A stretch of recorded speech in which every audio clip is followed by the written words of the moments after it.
प्रक्रिया शुरू होगा। देखिए, हम लोगों ने इस बार एक चीज को पकड़ा। क्या होता था कि ये ऑनगोइंग धान अधिप्राप्ति ऑनगोइंग चीज है, हर एक साल वो होती है, मगर तब भी हर एक साल उसको कैबिनेट में उस संकल्प को लाया जाता था।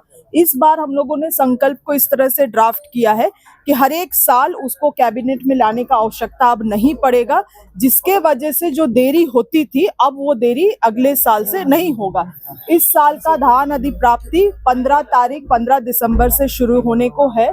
मैं सभी किसानगण से निवेदन करना चाहती हूँ कि अगर आप कुछ समय रुक सकते हैं तो कृपया रुकिए, ताकि सही तरीके से आप धान को सरकारी रेट में सरकार को आप बेच सके, और जो सरकारी रेट है एमएसपी का दर प्लस हमारे राज्य सरकार का बोनस वो आपको किसानों को मिलेगा। मैडम, इस बार जो हाउस चल रहा है ये एमएसपी की बात नहीं, देखिए, निश्चित रूप से हम लोग चाहते हैं कि एमएसपी के दर को हम लोग बढ़ाएं। एमएसपी तो केंद्र सरकार के द्वारा तय होता है, और केंद्र सरकार का क्या रवैया रहा है किसानों के प्रति ये भी जग जाहिर है। हम लोगों का प्रयास रहता है कि बोनस को, अतिरिक्त बोनस को हम लोग बढ़ा के उनका जो दर है उसको बढ़ाने का काम करें। मगर हमारी सरकार ने जो वादा किया है, हम धीरे धीरे उस दर तक पहुंचने का काम हम लोग करेंगे, हमारी सरकार करेगी।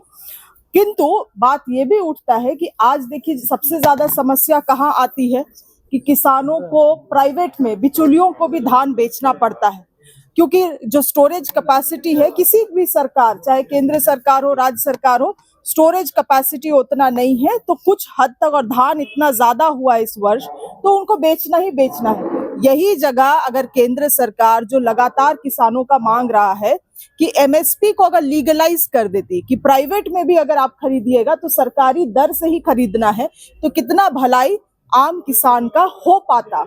मगर इन्होंने उस चीज को लागू नहीं किया है, क्योंकि ये व्यापारियों का, कॉरपोरेट का सरकार है केंद्र सरकार।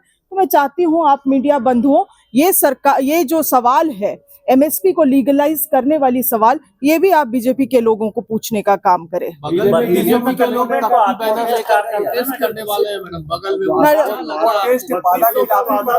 करने वाले हैं। जब करेंगे तो हम लोग देखेंगे इनका काम क्या है। देखिए, हमको तो बड़ा तकलीफ होता है इन चीजों को देख के। कल भी कितने महत्वपूर्ण सवाल खुद यही लोग रखे थे, जनता से संबंधित सवाल, बीजेपी के लोगों का भी सवाल लगा हुआ था, मगर जब सरकार से उत्तर लेने का बात आया तो किस तरह से ये वेल में जाके हरकत करने लगे। हम लोगों को तकलीफ क्यों होता है? क्योंकि हम लोग भी माननीय हैं, हम लोग भी विधायक हैं। एक विधायक, एक संगठन अगर वैसा दल ऐसा बिहेव करता है तो हम लोगों पे भी सवाल उठता है, क्योंकि हम लोग भी विधायक हैं। इसीलिए कम से कम इनको ये समझ होनी चाहिए कि जब जनता का मुद्दा इस सदन में आता है तो कम से कम सरकार को उसका उत्तर देने दे, वाद विवाद होने दे। जब इस तरह का संवाद नहीं होगा तो लोकतंत्रता से लोगों का विश्वास खत्म हो जाएगा, और हम लोग लोकतांत्रिक लोग हैं। ये लोग कैसे, क्या विचारधारा के हैं उसको आप लोग सब जानते हैं। लाइव लगातार के वीडियो को लाइक करें, सब्सक्राइब करें और बेल आइकन को दबाना न भूलें।